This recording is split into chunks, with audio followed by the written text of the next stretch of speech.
À Gassi, dans le 7e arrondissement de la ville de N'Djamena, le siège du parti Les Transformateurs est pris d'assaut par la police anti-émeute GEMIP ce matin du dimanche 8 octobre.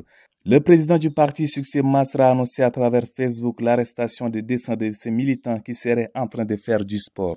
Selon les informations reçues par une source, la mairie de la ville de N'Djamena a enlevé les affiches annonçant le retour du président du parti Les Transformateurs.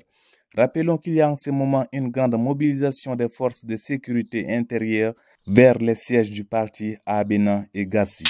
Les Tchadiens résidant au Cameroun sont sortis massivement ce samedi pour se faire inscrire dans les listes électorales. Après avoir achevé la révision des listes dans les provinces du Tchad, la commission chargée de l'organisation du référendum constitutionnel a lancé l'opération de révision des listes électorales des Tchadiens de la diaspora, notamment au Cameroun. À Garoua, de nombreux Tchadiens ont pris d'assaut ce jour le consulat général du Tchad pour se faire enrôler. Au cours de la cérémonie, le chef de la mission de la Commission nationale chargée de l'organisation du référendum constitutionnel, Goundoul Vikama, en présence du consul général du Tchad à Garoua, Bilal Mohamed Ali, a demandé aux ressortissants tchadiens d'être des citoyens consciencieux en s'inscrivant massivement sur les listes électorales. Une femme âgée d'environ 25 ans habitant le quartier Guelkol 1 dans le 4e arrondissement de la ville de Moundou a été assassinée dans la nuit du vendredi au samedi. Denemadi Cynthia était sortie de la maison dans la journée du vendredi et n'est plus rentrée. C'est son corps sans vie qui a été retrouvé ce samedi. Selon une source proche de la famille, la victime vit dans l'insécurité depuis mardi. Tout est parti d'un différend qui l'opposait à son grand frère qui voulait vendre les tôles de la toiture de leur maison, mais cette dernière s'est opposée. Ainsi, son grand frère a menacé d'en finir avec elle. Alertée, la police municipale du 4e arrondissement a mis son frère aux arrêts.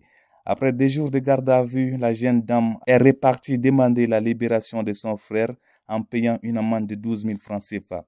Et finalement, c'est le cadavre de Denemadi Cynthia qui est retrouvé non loin de la maison. Au regard des constats, la victime serait assassinée et entraînée pour être déposée dans son quartier. Son grand frère est pour le moment arrêté pour des besoins d'enquête.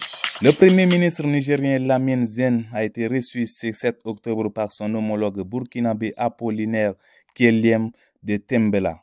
Les deux pays ont réaffirmé leur volonté de renforcer leur coopération face aux défis sécuritaires. Ils sont confrontés à un ennemi commun, le terrorisme, contre lequel ils comptent mutualiser leurs efforts.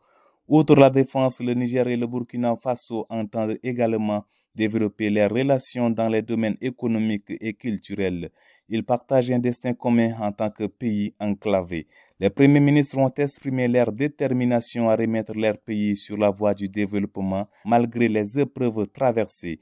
La conjugaison de leurs énergies permettra d'aller de l'avant.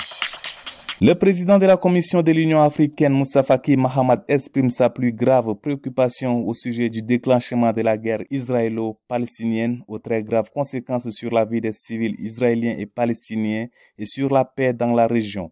Le président de la Commission de l'Union africaine rappelle que la dénégation des droits fondamentaux du peuple palestinien, notamment celui d'un État indépendant et souverain, est la cause principale de la permanente tension israélo-palestinienne. Il lance un appel pressant aux deux parties de mettre fin aux hostilités militaires et de revenir à la table de négociation pour la mise en œuvre du principe des deux États vivant en harmonie pour la sauvegarde des intérêts du peuple palestinien et du peuple israélien. Il interpelle la communauté internationale et les grandes puissances mondiales, en particulier, à prendre leurs responsabilités pour l'imposition de la paix et la garantie des droits des deux peuples.